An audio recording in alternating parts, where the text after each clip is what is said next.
জীবনে যেই পরিমাণে সমস্যা আসে, এই পরিমাণ যদি টাকা আসতো, তাই এতদিনে আমি বিলিয়নিয়ার থাকতাম। কমপক্ষে 2টা বুর্জ খলিফার মতো বিল্ডিং থাকতো। আর এখন টাকার অভাবে আজকে আমি ইন্টারন্যাশনাল গড়ি। শালা আর কি জীবন আমার, একটা যায় তো আরেকটা কোনো মেয়ে না রে ভাই। বিফোর টেনশন, সমস্যা। দেশে কারো কাছে ফোন দিলে সবের আগে জিজ্ঞেস তোর বেতন কত। এবার যদি বেতনের কথা কম বলে তাইলে এবার ইজ্জত থাকে না, আর যদি বেশি বলি তাইলে এবার টাকা ধার চায়। বুঝতেছি না এখন কি ইজ্জত বাঁচামো নাকি টাকা।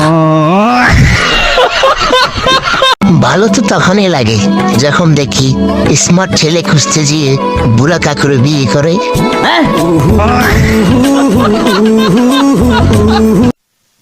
ভাবতেছি মাছের দোকানে গিয়ে চান্দা চামো, যদি চান্দা দেয় তাহলে তো অনেক ভালো। আচ্ছা, আর যদি চান্দা না দিয়ে মারতে আসে তাহলে আমি সবারে বলবো, আরে ভাই আমি চান্দার কথা বলে, আমি বলছি চান্দা মাছের কথা।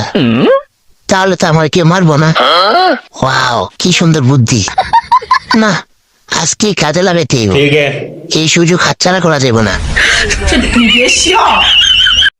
ভাবতেছি আজকে খালি হিস্টোরি সারাম। আচ্ছা, কালকে একটা হিস্টোরি শেয়ার দিয়েছিলাম, সুন্দর সুন্দর মায়েরা কমেন্ট করছি, ইউ আর সো কিউট, তোমার চুকের মায়ায় পড়ে গেছি, মাই ক্রাশ।